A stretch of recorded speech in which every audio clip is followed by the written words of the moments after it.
प्रिय छात्रों नमस्कार। एनसीईआरटी गणित कक्षा 10वीं में आपका स्वागत है। आज हम लोग 10वीं के गणित का कुछ महत्वपूर्ण ऑब्जेक्टिव प्रश्न को हल करेंगे। तो आइए एक एक करके प्रश्न को हल करते हैं।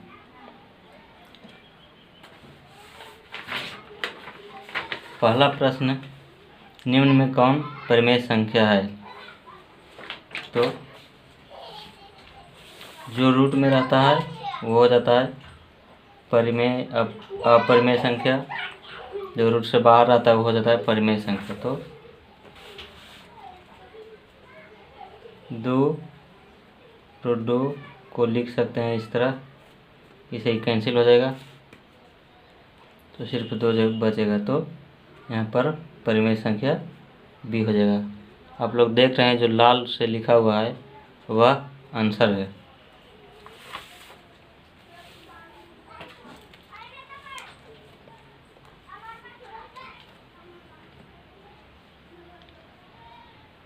घात 1 वाले बहुपद कहलाते हैं तो रैखिक बहुपद कहलाते हैं। यदि sin a बराबर 3/4 हो तो cos a का मान क्या होगा? तो रूट कितना हो जाएगा? रूट 7/4 हो जाएगा। tan a बराबर होगा, तो आप लोग जानते हैं हम लोग कि tan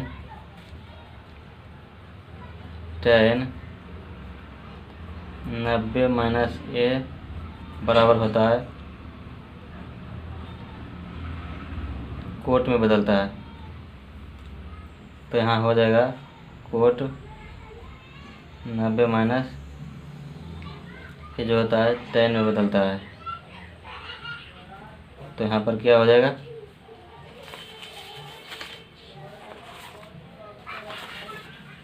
देखिएगा फिर से।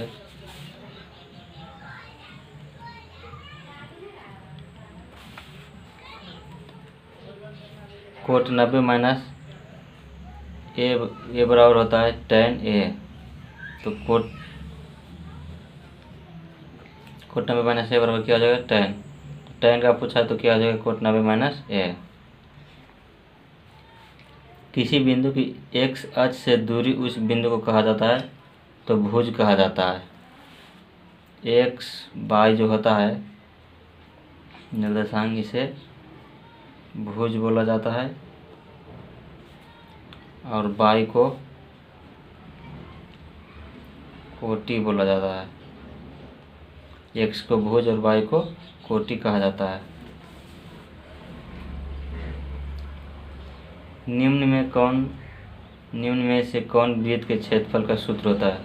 तो वृत्त का क्षेत्रफल जानते हैं हम लोग कि क्या होता है? πr² होता है। तो आंसर हो जाएगा सी। संचयी ब्रह्मवार्ता वक्र कहलाती है तो त्वरण कहलाता है। प्रथम 5 पूर्ण संख्याओं का माध्य होगा। तो पूर्ण संख्या किसे बोलते हैं? जो 0 से शुरू होता है। तो 0 1 2 3 4 टोटल कितना संख्या होगा? 5 संख्या हो गया। पूर्ण संख्या उसको बोलते हैं जो 0 से होकर शुरू होता है। तो माध्य बराबर होता है सभी संख्याओं का योग बटे कुल संख्या।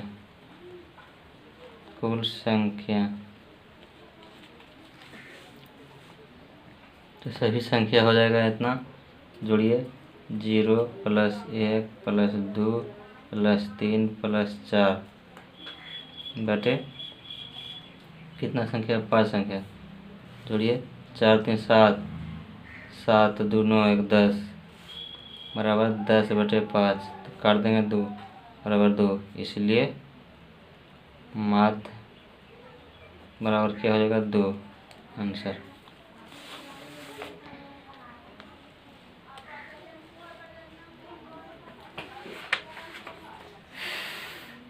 दो वृत्तों के क्षेत्रफल का अनुपात 4:1 है तो उनकी त्रिज्याओं का अनुपात क्या होगा? हम लोग जानते हैं कि वृत्त का क्षेत्रफल क्या होता है? पाई आर स्क्वायर पहला वृत्त हो गया और पाई आर स्क्वायर दूसरा वृत्त हो गया। तो इसका क्षेत्रफल दे 4:1। ये पाई से पाई कैंसिल हो जाएगा, तो आर स्क्वायर बराबर 4।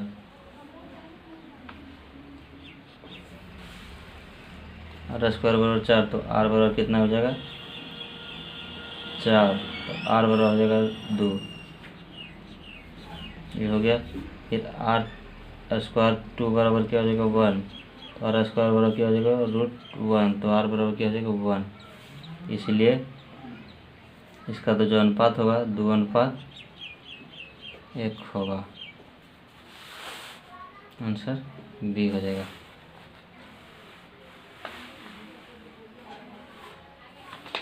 यदि tan थीटा बराबर √3 हो तो थीटा का मान क्या होगा, तो कितना आ जाएगा 60 डिग्री हो जाएगा, क्योंकि tan √3 का जो मान होता है 60 डिग्री होता है। यदि अल्फा और बीटा बहुपद x² + 1 के मूल हो तो 1/α + 1/बीटा का मान है। तो देखें x² + x + 1, तो a बराबर कितना हो जाएगा 1, b बराबर कितना हो जाएगा 1, c बराबर 1 हो जाएगा। तो 1/α + 1/बीटा बराबर पूछ रहा है, इसको एलसीएम लेंगे तो क्या हो जाएगा अल्फा इंटू बीटा। इसे ही कैंसिल होगा तो ये बचेगा बीटा, प्लस इसे कैंसिल होगा तो ये बचेगा अल्फा, बराबर हम लोग जानते हैं कि अल्फा प्लस बीटा बराबर होता है -b/a। अल्फा इंटू बीटा बराबर होता है c/a।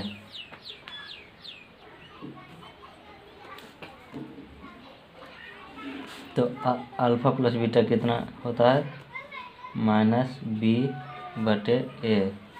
ये हो जाएगा बटे c/a। तो इसको इस तरह से लिख दें -b/a गुना a/c, इसे ही कैंसिल हो जाएगा तो बचेगा -b/c। तो b कितना है 1 है, तो -1/1 c कितना है, तो हो जाएगा कितना -1 आंसर। तो इसका आंसर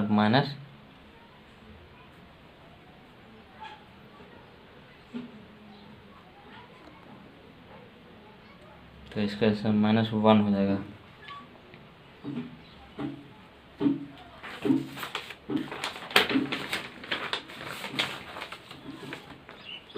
बिंदु Q से किसी वृत्त की स्पर्श रेखा की लंबाई 24 सेंटीमीटर है और केंद्र से Q की दूरी 25 सेंटीमीटर है, तो वृत्त की त्रिज्या क्या होगा। आप लोग कुछ ट्रिपलेट को याद कर लें तो इसे बनाने में आसानी होगा। 3, 4, 5, 12, 13,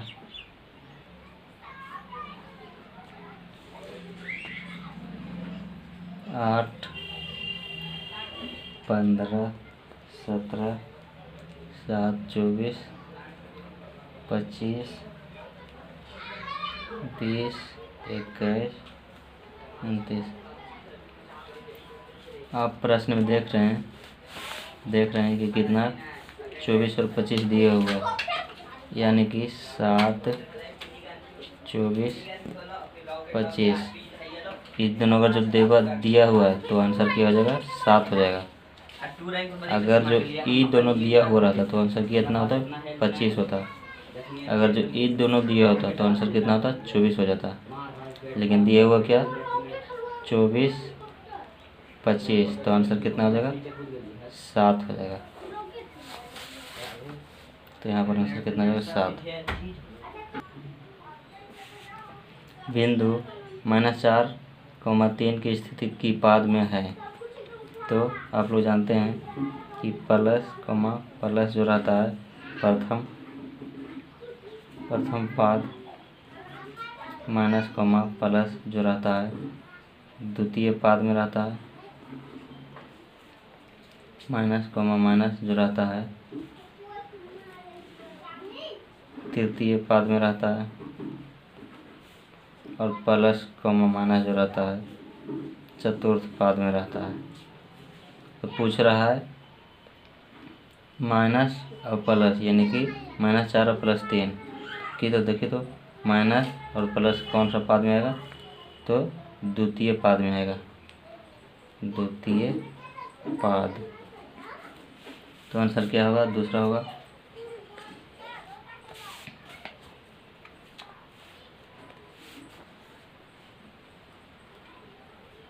आगे देखिए अर्धगोले के संपूर्ण सतह का क्षेत्रफल क्या होता है, तो 3πr² होता है।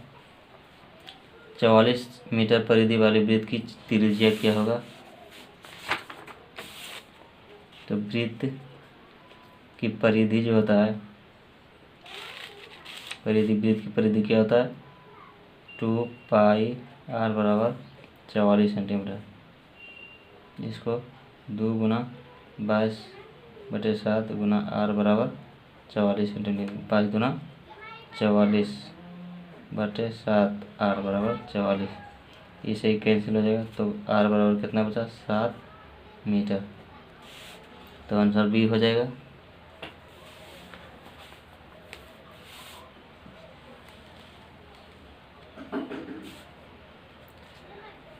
किसी बिंदु की बाई अक्ष से दूरी उस बिंदु का कहलाता है, तो बाई निर्देशांक कहलाता है। दो समरूप त्रिभुजों की भुजाएं 4:9 के अनुपात में है। इन त्रिभुजों के क्षेत्रफल का अनुपात क्या होगा। अगर जो भुजा दिया रहे तो क्षेत्रफल निकालने के लिए दोनों में स्क्वायर कर देंगे। जैसे 4:9 दिया हुआ है तो दोनों में स्क्वायर कर देंगे, कितना हो जाएगा 16:81 हो जाएगा। तो यही आपका आंसर होगा।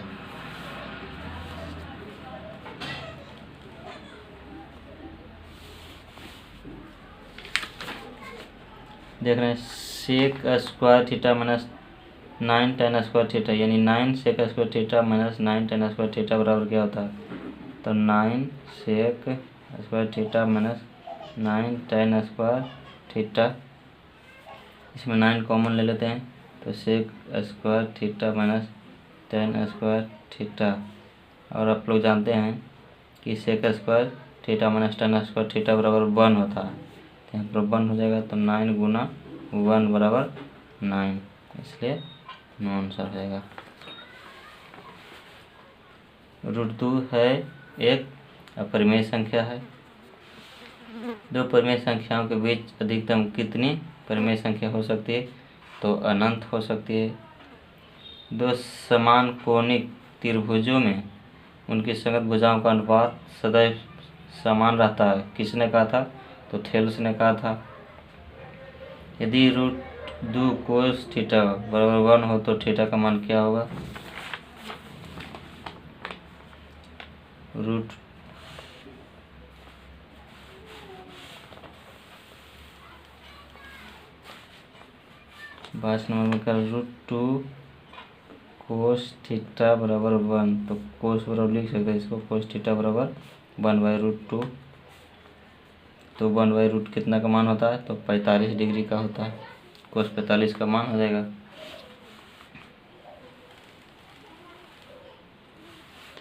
One plus Kota square (1 + tan² बराबर होता है, तो कोटा स्क्वायर के बराबर होता है। द्विघात बहुपद x² + 3x + 2 का शून्यक होगा। तो देखिए इस तरह से